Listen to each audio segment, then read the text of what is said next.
अस्सलाम वालेकुम क्लास। आज के लेक्चर में हम पढ़ेंगे what is preemptive and non preemptive scheduling.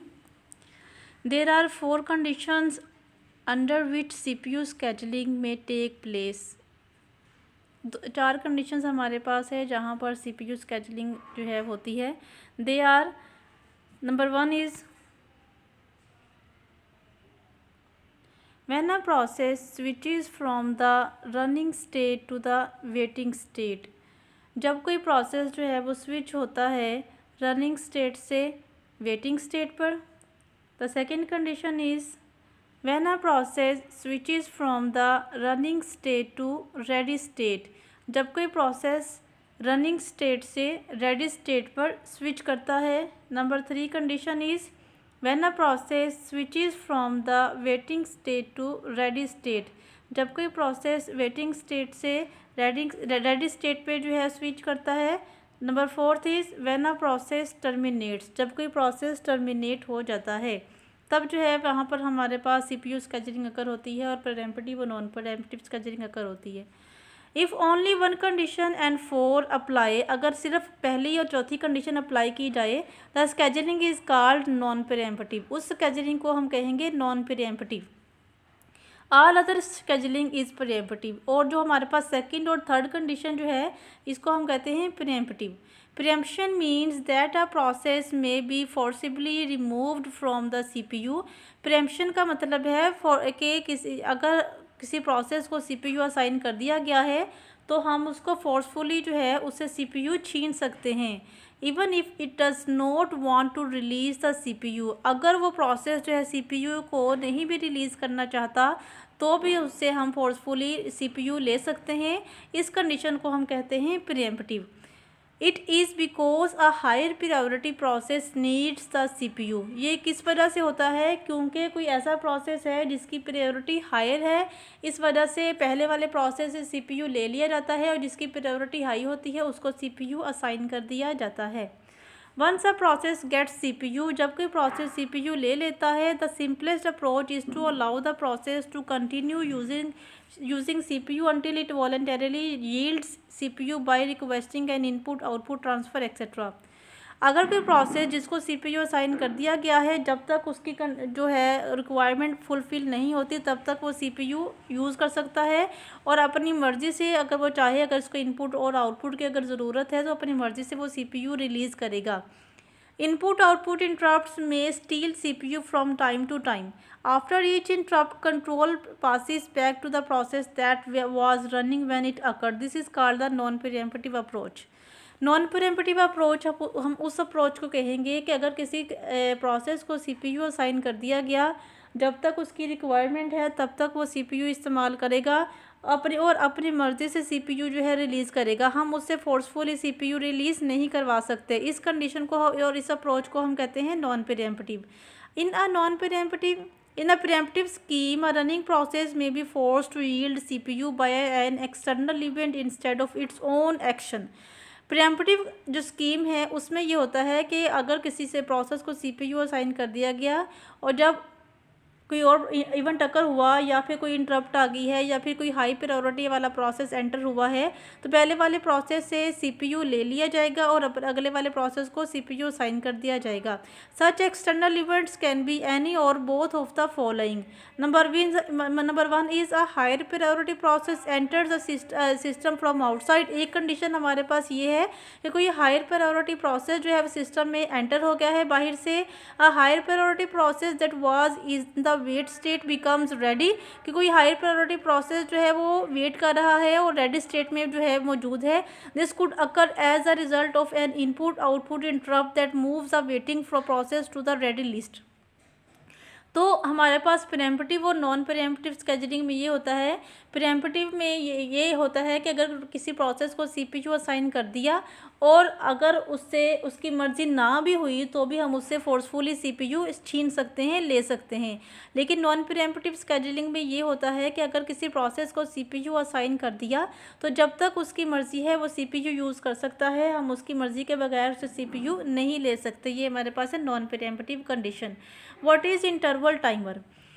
Timer interruption is a technique. Timer interruption एक टेक्निक है that is closely related to preemption. ये जो है प्रियम्पशन से रिलेटेड है। When a process gets a CPU, जब कोई प्रोसेस सीपीयू ले लेता है, a timer may be set to a specified interval, तो वहाँ पर एक जो है टाइमर सेट कर दिया जाता है।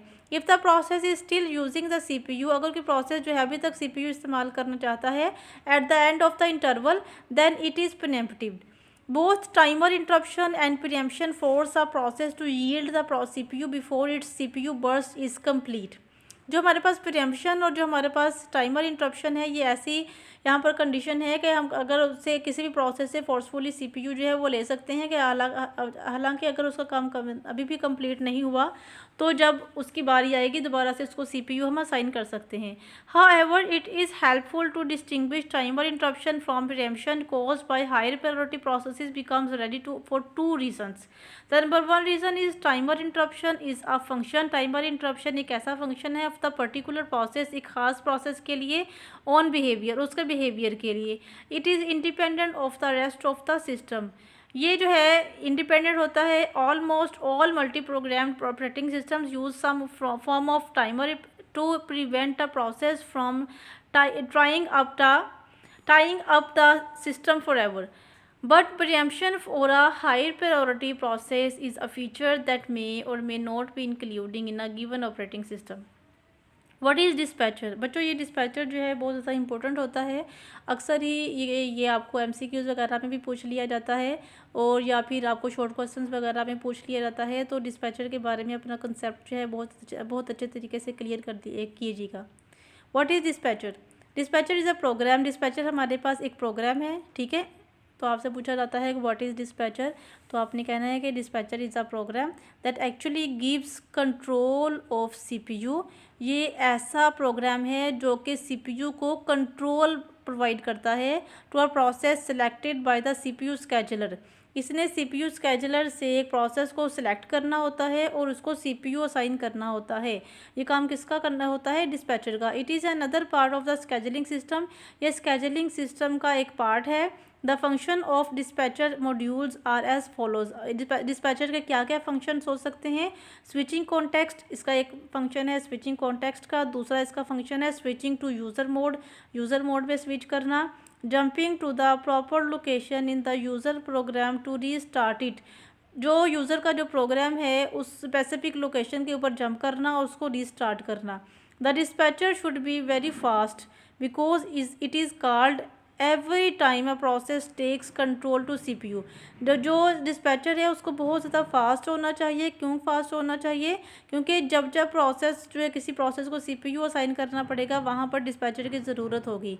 The time that the dispatcher takes between stopping one process and starting another process is called the dispatch latency. अच्छा बच्चों ये आपका है डिस्पैच लेटेंसी। तो ये भी आपसे पूछा जा सकता है what is dispatch latency. Dispatch latency ये होता है कि अगर सपोज हमारे पास एक प्रोसेस है ए, ये ए प्रोसेस है और ये हमारे पास है be process.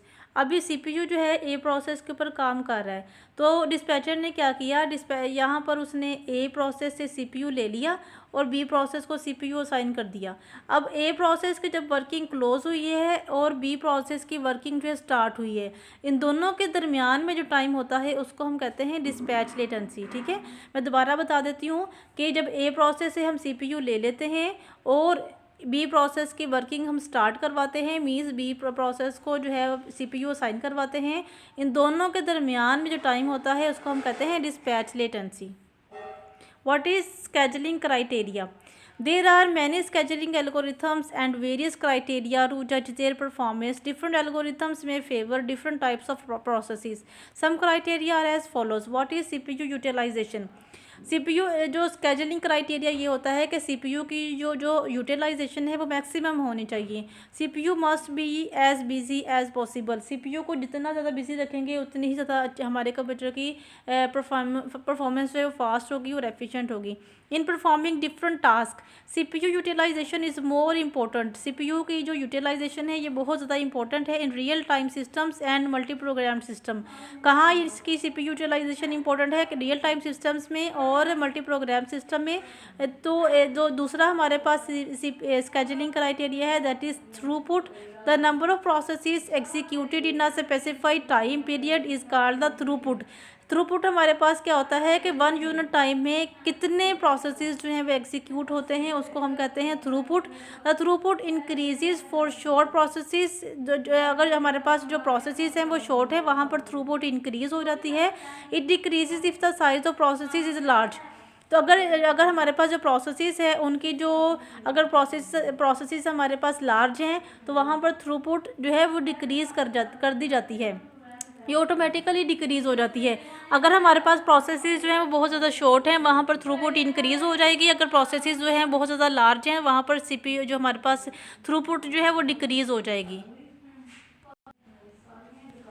What is turnaround time? The amount of time that is needed to execute a process is called turnaround time. ऐसा टाइम जो कि प्रोसेस सिस्टम में एंटर हो जाता है और जब उसकी एग्जीक्यूशन टर्मिनेट होती है, टर्मिनेट होने तक सारा जो टाइम होता है उसको हम कहते हैं turn around time. It is the actual job time plus the waiting time. जितना उस प्रोसेस ने जो है एग्जीक्यूट हुआ है सीपीयू में या इनपुट और आउटपुट जितनी भी उसने इस्तेमाल की है, जितना भी उसने वेट किया है सिस्टम के अंदर, ये सारा जो हमारे पास सारा टाइम होता है इसको प्लस करने के बाद उस टाइम को हम कहते हैं turn around time. What is waiting time? The amount of time the process has waited is called waiting time. ऐसा टाइम जो कि इस प्रोसेस को वेट करना पड़ा किसी रिसोर्स के लिए उसको हम कहते हैं waiting time. It is the turn around time minus actual job time.